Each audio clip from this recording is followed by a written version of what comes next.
தமிழகத்தினுடைய புகழ்பெற்ற பாரம்பரியம் மிக்க உலக பிரசித்தி பெற்ற அண்ணா பல்கலைக்கழகம். இந்த அண்ணா பல்கலைக்கழகத்தில் நேற்றைய தினம் ஒரு மாணவி பாலியல் பலாத்காரம் செய்யப்பட்டிருக்கிறார் என்பது கேள்வியுற்று இந்த நாடே அதிர்ச்சியுற்று. மிக மோசமான இந்த சம்பவம் நடைபெற காரணங்கள் என்ன? ஒரு பல்கலைக்கழக வளாகத்தில் இது போன்ற ஒரு செயல் நடந்திருக்கிறது, ஒரு கொடூரம் நடந்திருக்கிறது என்று சொன்னால் அதனுடைய நிர்வாகம் என்ன செய்து கொண்டிருக்கிறது? தமிழக அரசு என்ன செய்து கொண்டிருக்கிறது?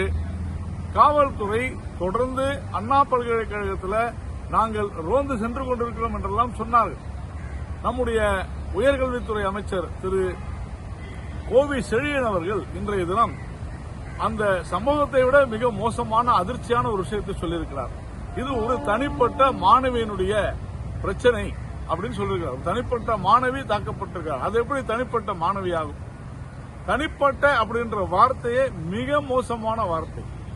இதிலெல்லாம் அரசியல் செய்யாதீர்கள் என்று சொல்கிறார்கள். திரு மு.க. ஸ்டாலின் அவர்களுடைய மொழியிலே சொல்ல வேண்டும் என்றால், அரசியல் செய்யாமல் என்ன அவையலா செய்வது? இவ்வளவு மோசமான ஒரு சம்பவம் நடைபெற்றிருக்கிறது. இதை தனிப்பட்ட ஒரு விஷயமாக கருதிவிட முடியுமா? மாணவ மாணவிகளுக்கு பாதுகாப்பற்ற ஒரு சூழ்நிலை அண்ணா பல்கலைக்கழகத்தில் நிலவி வருகிறது என்பதை ஏற்க மறுக்கிறார்கள். இது தவறான விஷயம். எவ்வளவு மோசமான ஒரு சம்பவம் நடைபெற்றிருக்கிறது. அண்ணா பல்கலைக்கழகத்தில் என்ன விதமான பாதுகாப்பு ஏற்பாடுகள் இருக்கிறது? முறையாக அங்கு இருக்கக்கூடிய புதர்கள், அங்கு இருக்கக்கூடிய மிகப்பெரிய வளாகம். அந்த வளாகத்தில் அங்க சிசிடிவி வேலை செய்வதில்லை, எதுவுமே வேலை செய்யல. இன்னைக்கு ஒரு ஆளை பிடிச்சிருக்கிறாங்க, ஞானசேகரன் என்கின்ற ஒருவரை பிடித்து. அந்த நபர் அங்கே பிரியாணி சாலையோரம் பிரியாணி விற்கிறாராம். நேற்றைய தினம் பாஜகவுடைய மாநில தலைவர் திரு அண்ணாமலை அவர்கள் மிக தெளிவாக சொல்லியிருக்கிறார், போலீஸ்ல அரசியல் கலந்துருச்சுன்னு. மிக சிறந்த உதாரணம். ஒரு காவல்துறை அதிகாரியாக, ஒரு மக்கள் தலைவனாக மிக தெளிவாக அவர் சொல்லி இருப்பது முழுமையாக ஏற்றுக்கொள்ளக்கூடிய ஒரு விஷயம். காவல்துறையில அரசியல் கலந்திருக்குது என்று சொன்னால் ஒவ்வொரு காவல் நிலையத்திலும் ஆளும் கட்சியினுடைய அராஜகம் தலைவிரித்தாடுகிறது என்றுதான் பொருள். ஆளும் கட்சியை சேர்ந்தவர்கள் மிக மோசமான முறையில் நடந்து கொள்கிறார்கள். நடந்திருப்பது ஒரு கொடூரமான விஷயம். அண்ணா பல்கலைக்கழகத்தில் மாணவ மாணவிகளுக்கு அங்கு பாதுகாப்பு இல்லை என்று சொன்னால் பெற்றோருடைய மனம் எவ்வளவு துடிதுடிக்கும் என்பதை நாம் கவனித்து பார்க்க வேண்டும். அரசை நம்பி, அந்த நிர்வாகத்தை நம்பி பெற்றோர்கள் தங்கள் குழந்தைகளை கல்லூரிக்கு அனுப்பிவிட்டால் அங்கு பாலியல் பலாத்காரம் என்று நடைபெறுகிறது என்று சொன்னால் இதைவிட ஒரு கொடூரமான, ஒரு மோசமான சட்ட ஒழுங்கு சீர்குலைவு எங்கே இருக்கும்?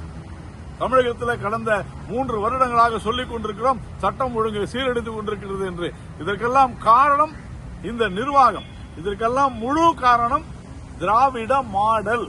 தொடர்ந்து எல்லோரையும் ஏசி பேசி, யாரெல்லாம் இவர்களை எதிர்த்து பேசுகிறார்கள் அவர்களெல்லாம் கைது செய்து, இப்படியெல்லாம் தொடர்ந்து செய்து கொண்டிருக்கக்கூடிய இந்த அரசாங்கம் இனியும் இருக்க வேண்டிய அவசியம் இல்லை. இதை தனிப்பட்ட விவகாரம் என்று சொல்லியதற்கு திரு கோவி செழியன் அவர்கள் மன்னிப்பு கேட்க வேண்டும். எவ்வளவு மோசமான விஷயம் நடைபெற்றுக் கொண்டிருக்கிறது தமிழகத்தில்.